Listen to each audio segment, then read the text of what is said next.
sabía quién era aquel legionario tan audaz y temerario que a la legión se alistó.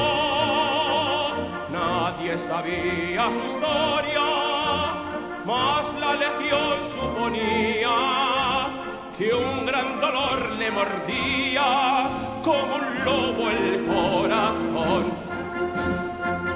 Mas si alguno quien era le preguntaba, con dolor y rudeza le contestaba: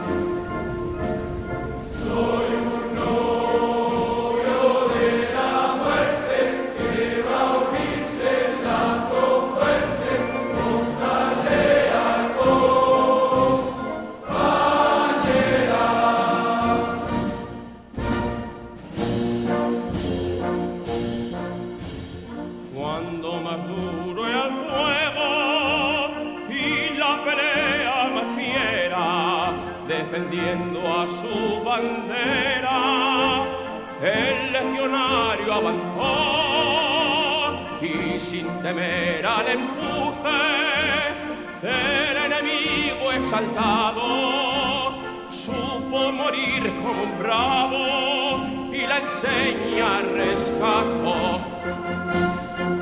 Y al regar con la sangre su pecho ardiente, murmuró el legionario con voz doliente: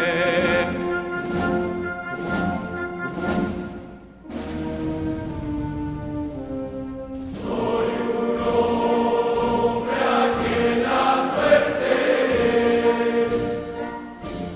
dio con zarpa de fiera. Soy un novio de la muerte que va a unirse en lazo fuerte contra el leal compañera.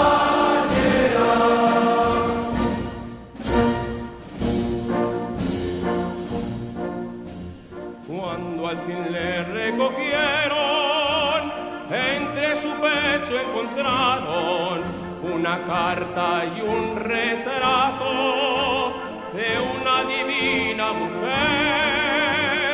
Y aquella carta decía: si algún día Dios te llama, para mí un puesto reclama, que a buscarte pronto iré.